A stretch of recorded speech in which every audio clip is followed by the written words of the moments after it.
Welcome everyone to the second activity of our wonderful Hispanic Heritage Month 2020 that has been organized by the Department of Languages and Indigenous Studies and specifically by Dr. Lopez Aguilera. I'd like to introduce Dan Alasso. Dr. Alasso has lived in Bemidji since 2012 and has worked at BSU for the past 3 years. But this is his first semester as a tenure track assistant professor of history in the humanities department. Yay! He teaches environmental, modern world, and US history, and he typically likes to talk a bit about Columbus in his courses and debunk some of the mistaken ideas people have about him. As he says, I tend to do a bunch of that in my courses because there are a lot of things in history that we think we know that are actually a lot more complicated than we could imagine. Dr. Alasso advocates for the use of open education resources, yes, in higher education. He has published a textbook on American environmental history as an open educational resource, which makes it much more affordable for students and allows them to include audio recordings and video links with extra teaching material. If you didn't know this, he is an extreme enthusiast, I would say, of technology. And he's currently leading a pilot program for the integration of the annotation app Hypothesis into D2L. Yale University Press published his book Peppermint Kings in 2020, which is an unconventional story of 19th century agrarian life told through the engaging lens of 3 families central to the peppermint oil industry. And now, without further ado, I will turn you over to Dr. Alasso. Thank you very much, Dean Zeig. And I will be recording this, so you're free to go now. Thank you. And thank you all for being here. I am here today to consider this question of whether really Christopher Columbus was a hero or a villain. And as the dean said, I do like to complicate history, and I find history very complicated, so I like people to be aware of that fact. I'm going to share a screen with you now and begin a presentation.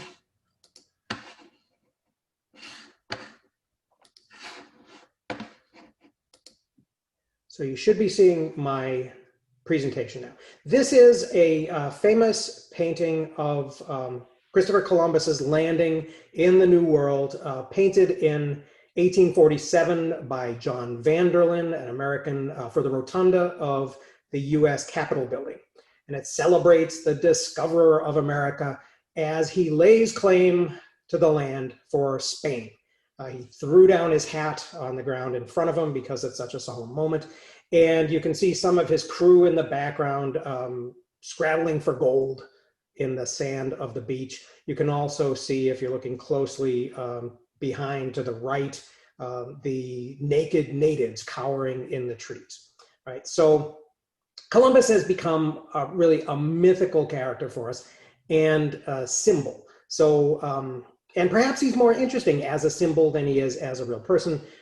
But let's consider some of the stories surrounding him and then kind of come back to that question. So first of all, we've all learned as children that Columbus discovered America on October 12th of 1492.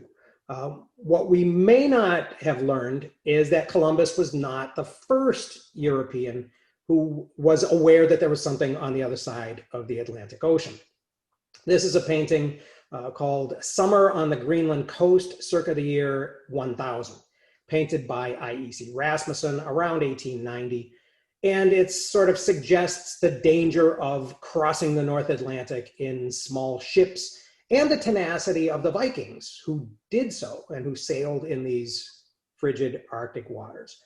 Now, the Scandinavian sagas talk about a colony known as Vinland, where colonists went, where they were attacked by vicious natives that the Vikings called Skraelings, which suggests that the people they found were fairly effective at beating them back. The sagas also say that the Norse settlers traded with these natives who were very interested in milk. It was the thing they wanted most that the Vikings had to offer. And since cattle were not indigenous to North America, this suggests that the Vikings had brought cattle in these little ships, which strongly suggests that this settlement that they had was a long-term colony rather than a temporary camp. In the 1970s, the settlement was found on the northern tip of Newfoundland and was identified as a Norse settlement dating from about the right time, about the year 1000. So it turns out that Leif, the son of Eric, Leif Erikson, son of Eric the Red, who was the leader of the Greenland colony, did apparently come to America. So why are we not all speaking Norwegian then? Well, a climate change event known as the Little Ice Age made travel in the North Atlantic much more difficult, and it made the colony in Greenland untenable. And without a Greenland colony, which was abandoned around the year 1400, of course, it was impossible to maintain a North American colony. But even during the Little Ice Age, and the reason that I'm harping on this when I'm supposed to be talking about Columbus, is that Europeans continued to venture into the North Atlantic, into these icy waters. And they probably sailed most of the way to the Americas. The Basque began fishing the Grand Banks off of Newfoundland for cod in the middle of the 15th century. The Grand Banks are an area of shallow water on the edge of the North American continental shelf that's warmed by the Gulf Stream. And these warm waters are an ideal home for bottom-dwelling species like cod at the time, and now like lobster, now that the cod are basically extinct. So whoever first discovered the fisheries off the Grand Banks, it was probably the Vikings, but we don't know that for a fact. But even so, by the 1400s, Europeans were crossing the ocean regularly to take advantage of this cod fishery. The Venetian explorer Giovanni Caboto, who anglicized his name to John Cabot because he was sailing for England, reported to the British in 1497 that the Grand Banks cod were so abundant that you could almost walk across the water surface on their backs. Now, I bring this up because cod was very important. By the end of the 15th century, Europe is recovering from the Black Death that had killed 100 million or more people 150 years earlier. Fish from the Grand Banks were feeding this growing population, and Europe was entering a period of economic and cultural growth that we know as the Renaissance. Merchants were rediscovering the existence of the wealthy empires of India and China, and were taking advantage of trade routes such as the Silk Road. And the German blacksmith or goldsmith, Johannes Gutenberg, developed the printing press, which allowed Christopher Columbus to read the travels of Marco Polo, which you're looking at here, as a young man in Genoa. And these are actually his margin notes on the travels of Marco Polo. So the Italian, who was born in 1451 and lived to 1506, learned to sail and became a navigator working off the Atlantic coast of Africa. In 1492, Columbus convinced the monarchs of a newly unified Spain to finance a mission to discover a sea route to Asia.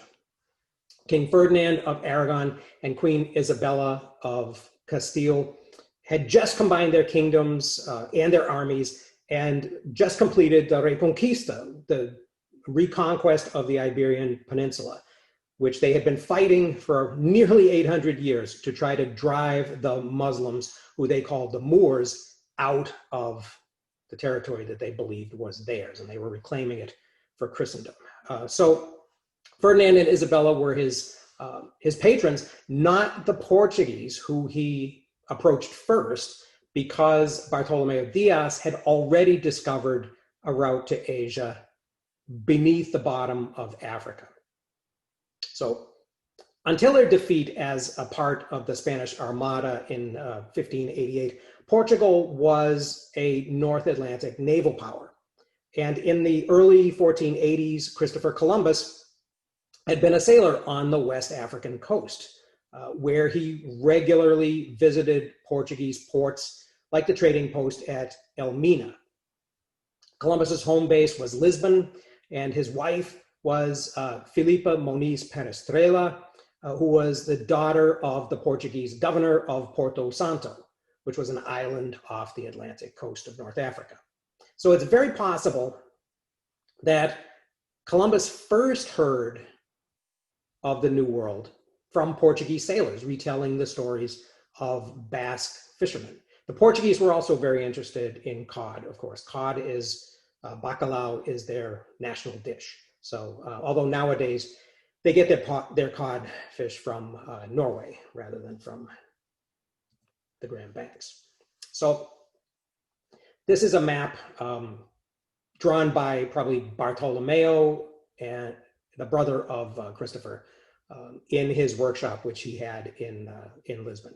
Now, we all learned as children that Columbus discovered America on October 12th, 1492.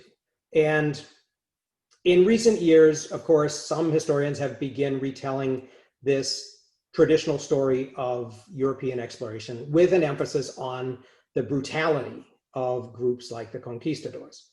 And Native American activists have called for boycotts of Columbus Day and Thanksgiving. As a young Italian American growing up in Massachusetts, when I was a kid, I was proud of Columbus. And I was shocked to read, and I think I first read it in Howard Zinn's book, A People's History of the United States, that some people considered him to be a villain. This is I don't know if you can see this. This is a set of stamps from the 500th anniversary. Some of them are Italian stamps denominated in lira, and some of them are US 29-cent stamps with the same set of different scenes of the voyage and the discovery. And so that's the type of sort of Italian-American pride that we had. Zinn was actually a little bit snarky and snide and nasty about Columbus, I thought. And actually, when I revisited the book today to grab a quote from it, I sort of felt the same way. As I said, this is a map that was made by Columbus and his brother during that period when Columbus was working as a navigator on the African coast. It's fairly easy, I think, to imagine that working in this region dominated by Portuguese sailors, married to a Portuguese noblewoman, he might have heard some stories from fishermen about the Grand Banks.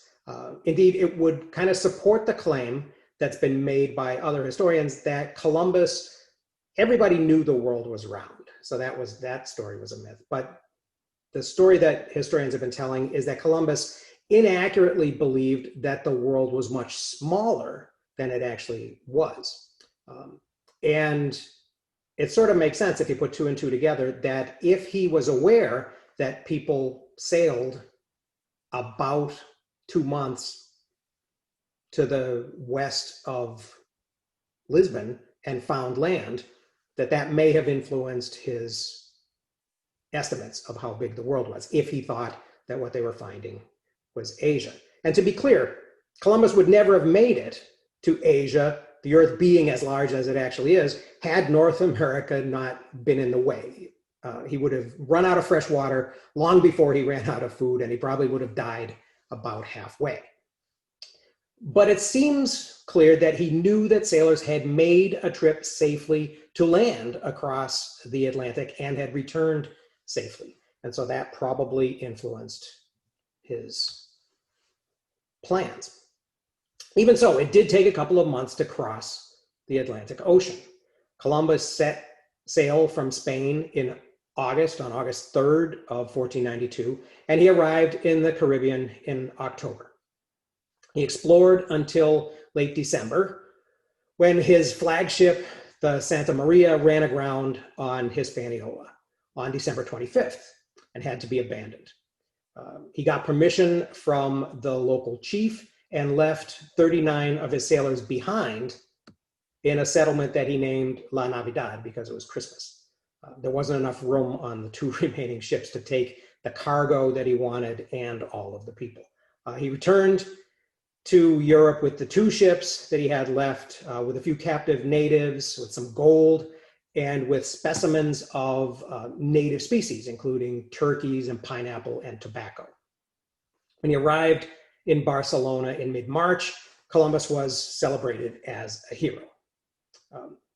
It's often mentioned that Columbus believed that he had reached Asia, and he did make that claim in a rather extravagant letter called the Probanza de Merito, the proof of merit, that he wrote for his royal sponsors to prove that, that he had justified the faith that they had and the expense that they had taken in getting his expedition going.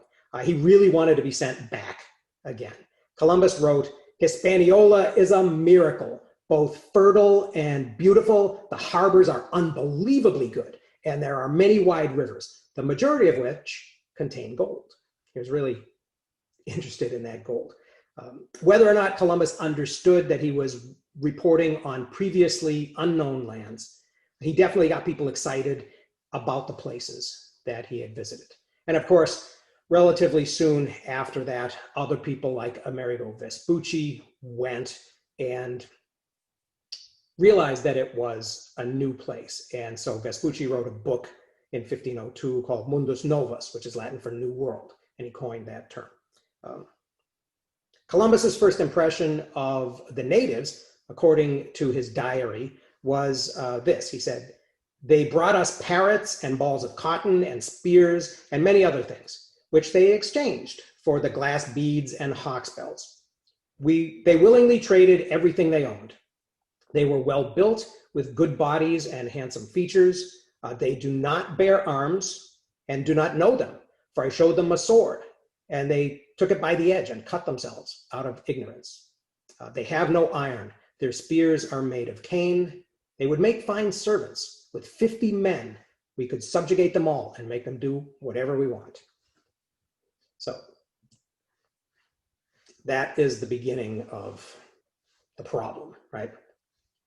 Now, Columbus does give his name to this. Historians call the transfer of plants and animals that begin in the 15th and early 16th century with this new European-American contact, the Columbian Exchange. American maize, corn, potatoes, and cassava are taken to Europe and Africa and Asia and feed growing populations there, which allows the building of new cities and new industries, basically jumpstarts the Industrial Revolution. European animals like pigs and sheep and chickens and cattle and horses thrive in the Americas, right, which ultimately allow natives and Europeans to expand and to change their cultures. Think of the Dakota horse culture on the plains, which exist only after, centuries after horses escape from the herds of the conquistadors and make their way up into North America. But before the natives can take advantage of any of these types of benefits, the most significant change of all is the largely accidental transfer of viruses and bacteria from Europeans to Americans, which causes the deaths of at least 90%, possibly 95% of all of the Native Americans on both continents. Now, when the prehistoric Eurasians, people in Europe and Asia that lived in close contact with animals, started domesticating them, the people changed as well as the animals.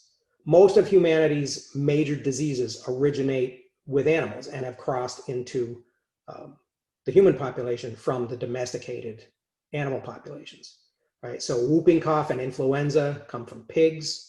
Measles and smallpox come from cattle. Malaria and the flu come from chickens.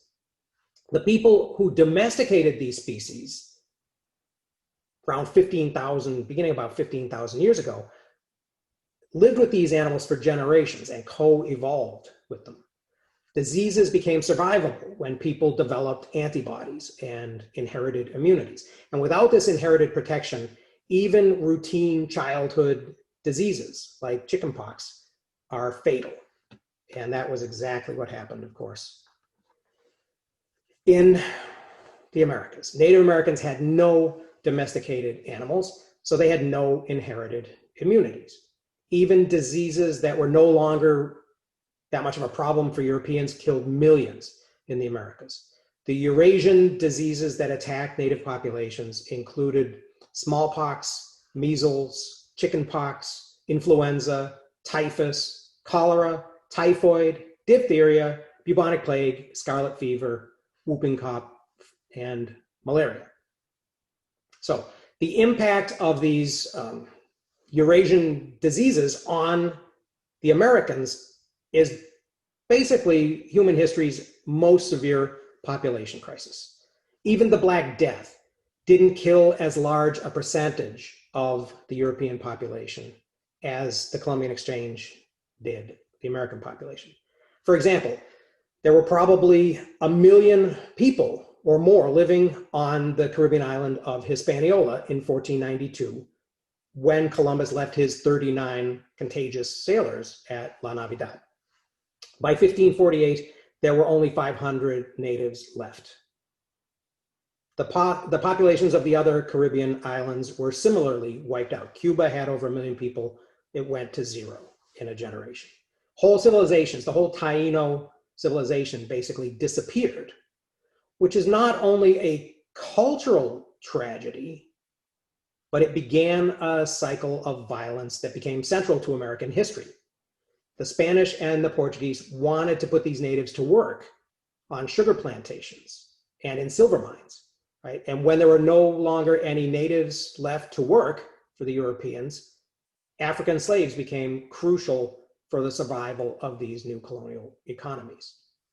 Enslaved Africans were already being used on sugar plantations that the Portuguese and the Spanish were running in the Canary Islands and the Azores and Sao Tome and other islands around the coast of North Africa.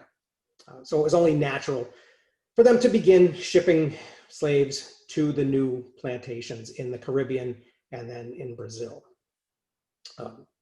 The greater population densities of Central and South America, where there were actually empires, helped these contagious diseases spread much more quickly there.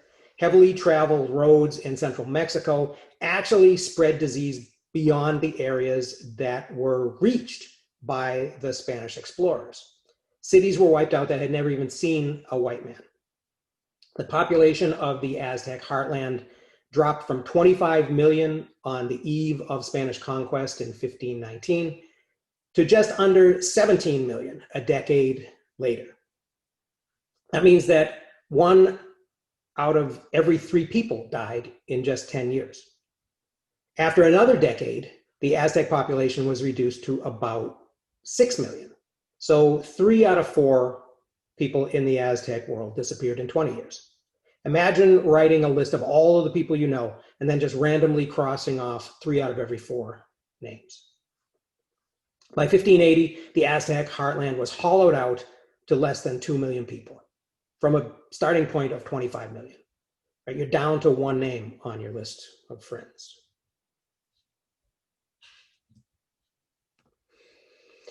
The destruction of these native empires, because the same thing happened to the Incas, and I won't go into that just out of respect for your time, but the same thing happened to the Incas. The rapid disappearance of this American population was unplanned, right? The overwhelming success of the conquistadors was an unanticipated consequence of disease. But it was taken by the Europeans, and it was later taken by European historians as proof of European superiority, right? Even recently, Jared Diamond, in his 1997 Pulitzer Prize-winning bestseller, Guns, Germs, and Steel. Guns and Steel are still given way more credit than they deserve. 16th century people had no understanding of the causes of disease, right? They had no idea that exploring the Americas, sending their conquistadors, sending their missionaries, was going to eliminate at least 9 out of 10 of a population that had begun as about equal size to that of Europe. Right? The rapid destruction of these American populations, of course, and cultures, and the cultural chaos, the social chaos that resulted from it, created huge opportunities for Europeans to colonize the Americas that they would never have otherwise have enjoyed. Now, as a result of the Columbian Exchange, European colonists frequently found fields waiting for their farmers and herds of game animals waiting for their hunters. In Central and South America, the Spanish built cities like Mexico City and Cusco right on top of the native cities that they replaced. Even in North America, over a century later, the Pilgrims used the abandoned village of Patuxet and celebrated the gift of divine providence that had cleared the Indians from the region in an epidemic that raged from 1617 to 1619. In Spanish America, colonists were generally soldiers, and very few Spanish women came to the early colonies. So there was a lot of racial mixing. Most of the countries of Latin America are built on mixed or mestizo populations, so that it became very important for the colonists to try to make distinctions between the various types of people that they believe made up their societies. Right? Although these distinctions were usually,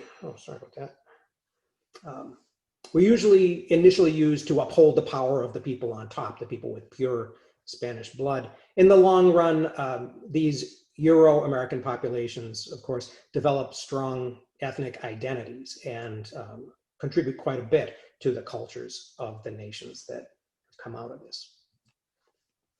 Now, Columbus has been celebrated for centuries as the man who made all of this possible.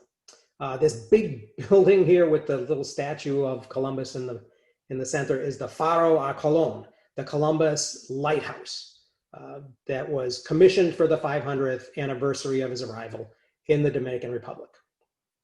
It was actually designed by Scots, and actually, so strange. But it was a $70 million cross-shaped structure.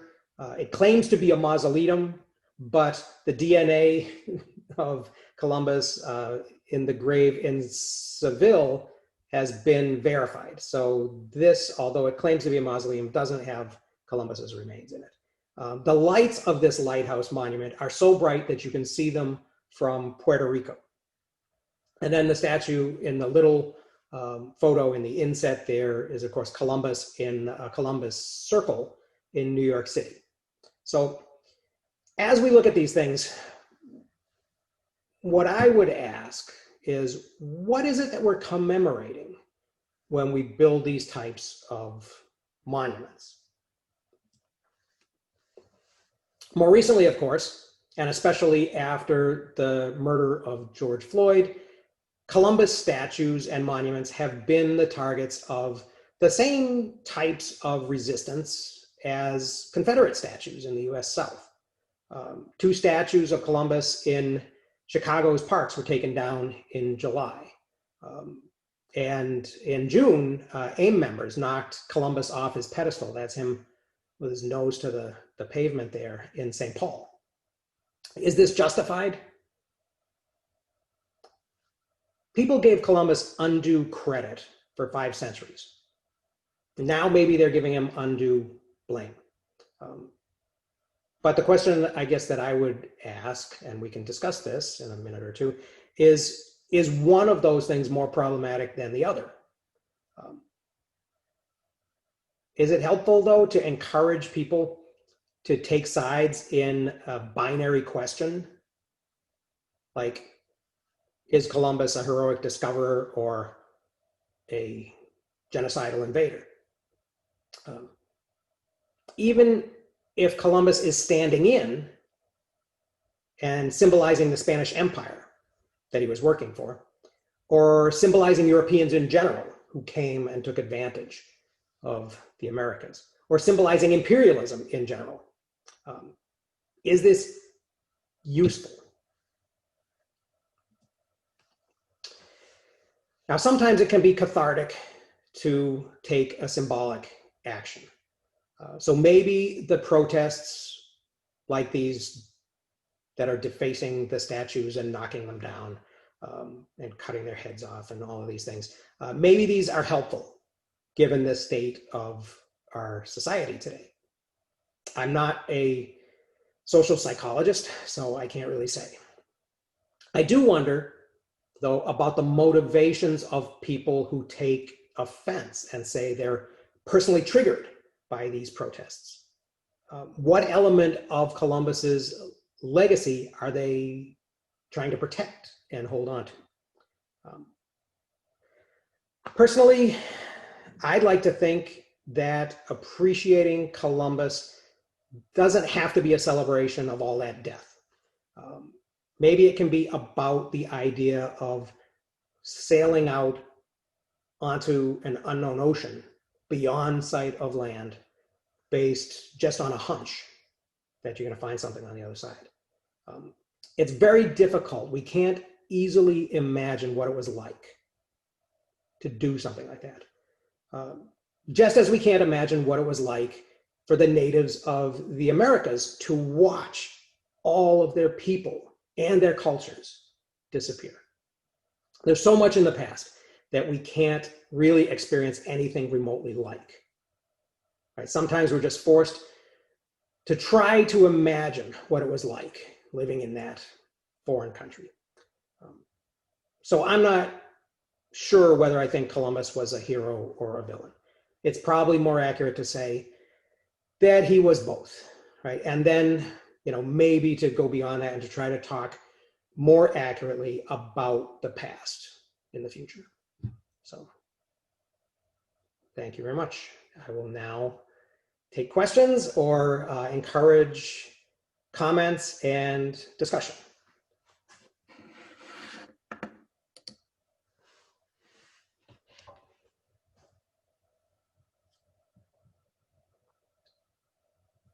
I think since we are a small group, I think that, around 30 people, if you just want to ask questions or maybe answer the question that Dan asked to the group, you can just go ahead and, ask or say what your opinion about it.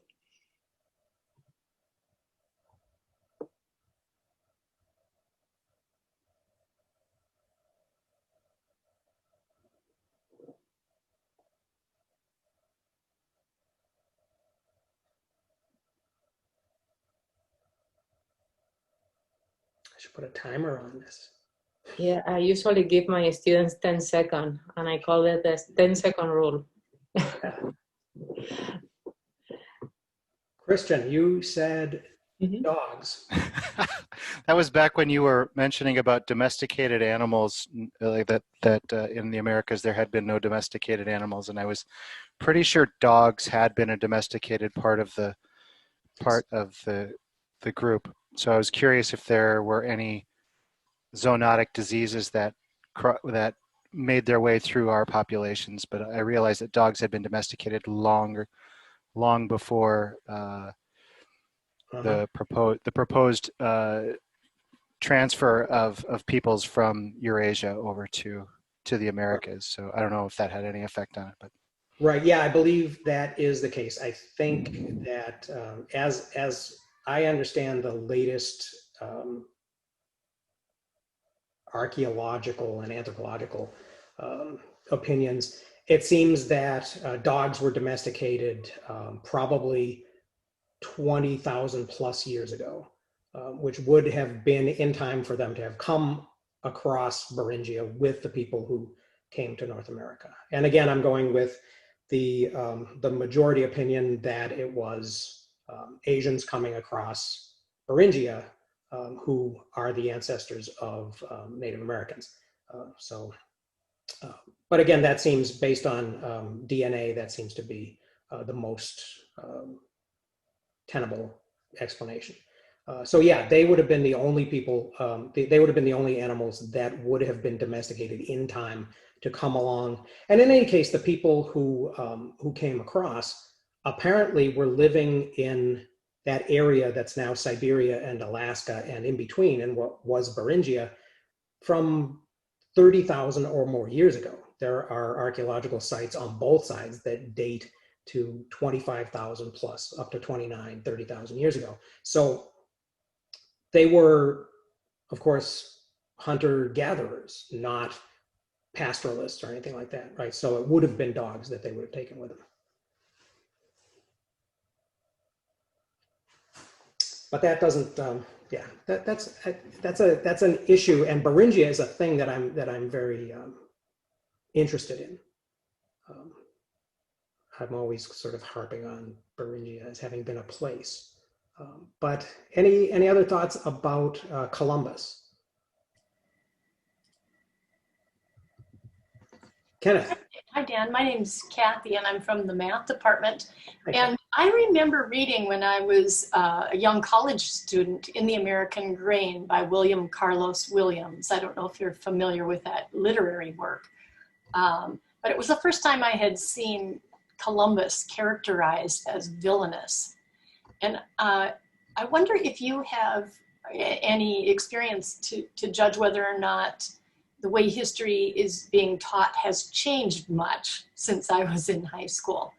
Do you think high school kids today know the extent to which Columbus was a villain? I think that,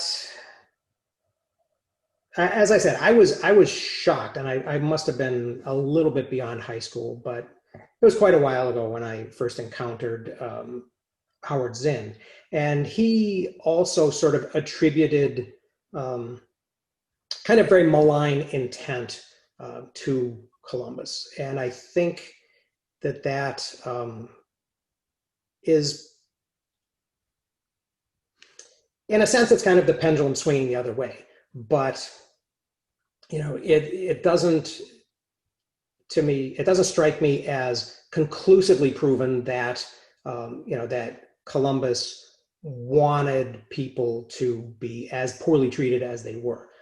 I don't, you know, and the other, and what Williams is sort of basing his accounts on are the letters to the Spanish royalty from Bartolomeo de las Casas, right, who was a Dominican who went initially to Hispaniola and was given an encomienda. So he was in charge of a territory and of the people on it, right? And then right around 1504, so very early in this period. So he saw this population disaster on Hispaniola.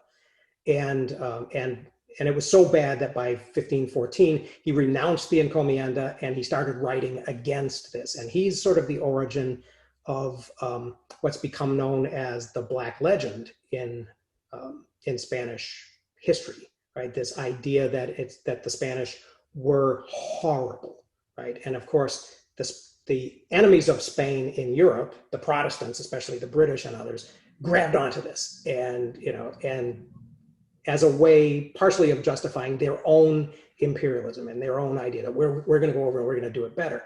Of course, Las Casas had no, like everybody else, had no idea of germs and disease, right? And so everything that he was seeing, he sort of attributed to brutality, right? And so, so I think that led him to sort of ascribe intent to the people who were on top while all of this was happening.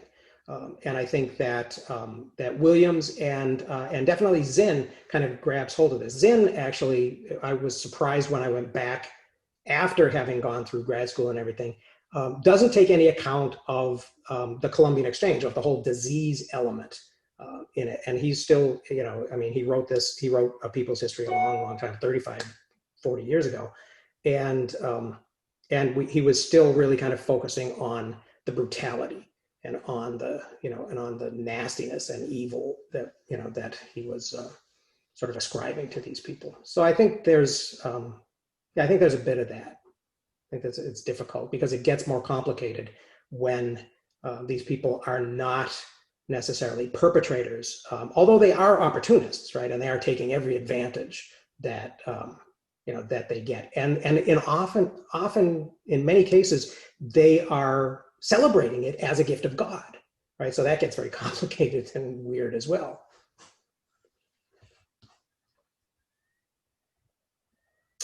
Kenneth, you had a question you wanted to ask. Yeah, I was just wondering, kind of with the beginnings of why Columbus, sailed, to find Asia. Like, was the sea route under South Africa, was that contested with Portugal, or?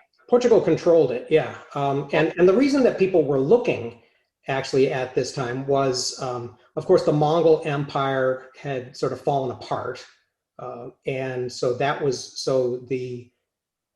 the eastern part of the Silk Road was no longer particularly safe.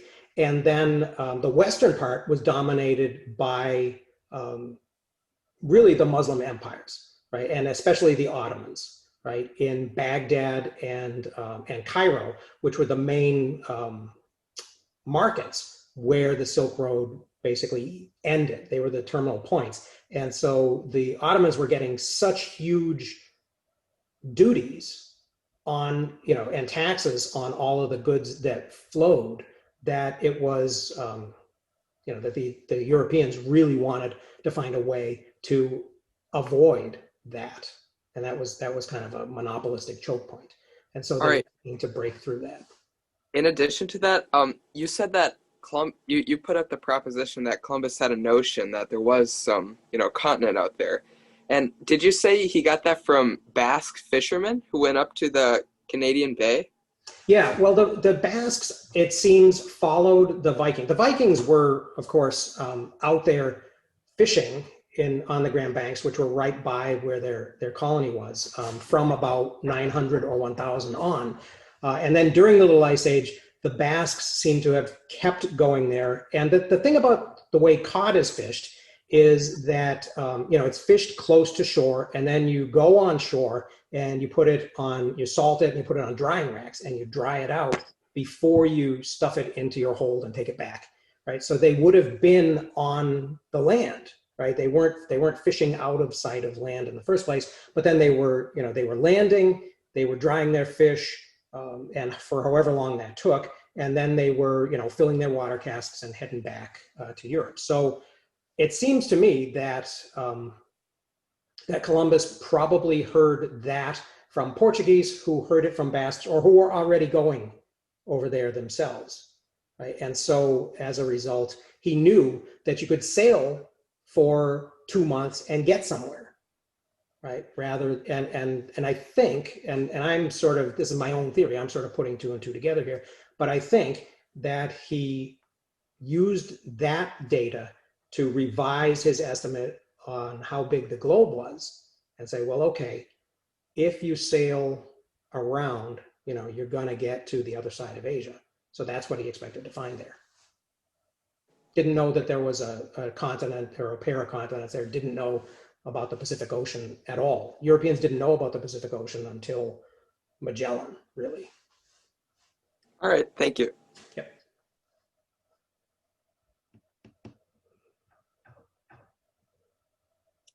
Dan, I have Yeah. my own question.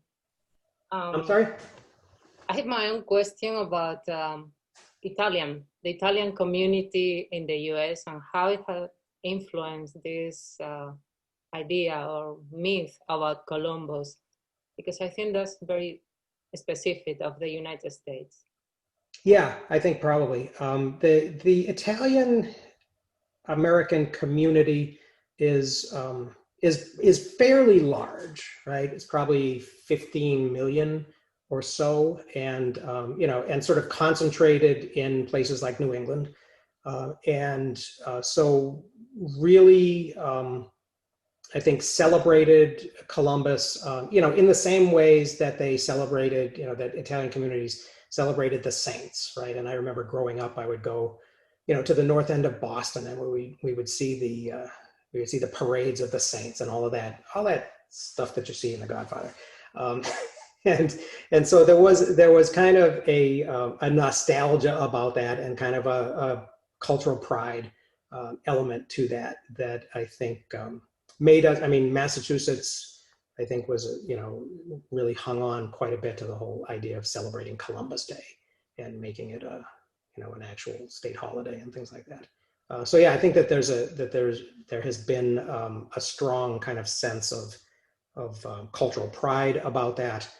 And also, although on the flip side, my great grandmother, who was born in Italy, her favorite swear was "Manaja Cristoforo," which means, "Damn you, Columbus." So she was responding to the idea that he had come and then she had come and it was all his fault. Darn it. So there's this, there's kind of a strangeness to that.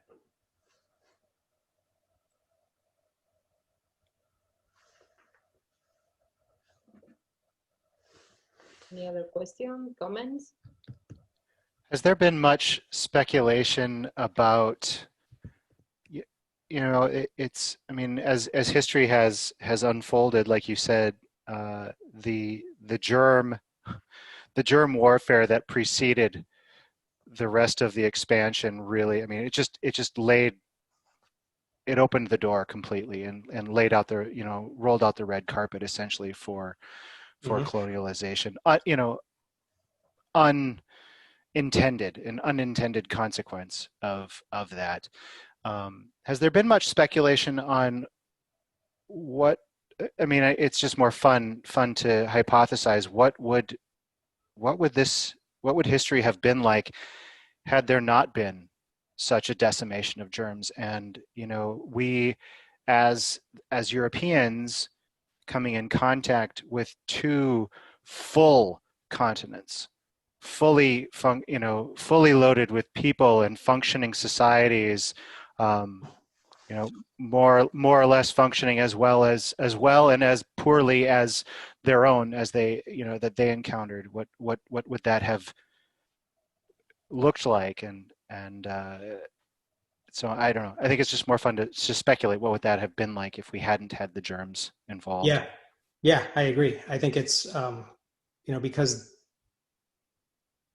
the Mexican, the Aztec society had, it had agriculture that was 6 times as effective as the best that Europe and Asia had to offer. It had a lot of weirdness too. It had, human sacrifice and things like that, which, again, it's hard to kind of get a handle on, right? Because like the Black Legend, the Spanish use that as a justification for their conquest. Well, these people were, they were killing tens of thousands of people, on a regular basis. And, but it does seem to be a strange culture. It seems to be a very alien kind of a culture, right? Tenochtitlan, this island city in the lake in the Valley of Mexico, which was apparently the cleanest city that Europeans had ever seen. They believed, some of them thought they were dreaming when they arrived there because it was so big and so clean. The Aztec people, the Mexica people bathed, right? Some of the wealthy ones had steam baths in their homes, right? And and they had a marketplace that was bigger than the biggest marketplaces in Europe, including Istanbul, the conquistadors said. So so it was and the Inca culture, which again was also basically wiped out and started dying before before Pizarro and the conquistadors even crossed the Andes.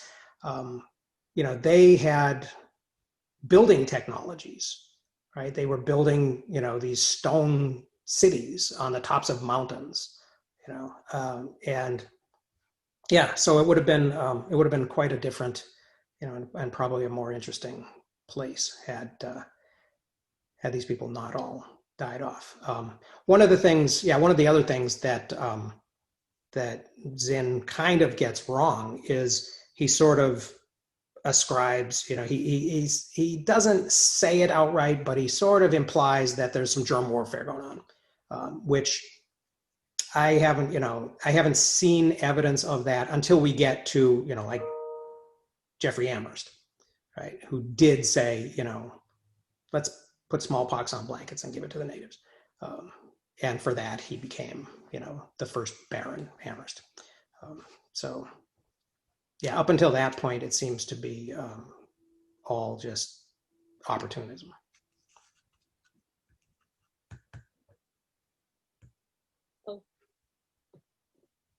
Dan, thank you so much for You bet. your presentation, and thank you everyone for attending.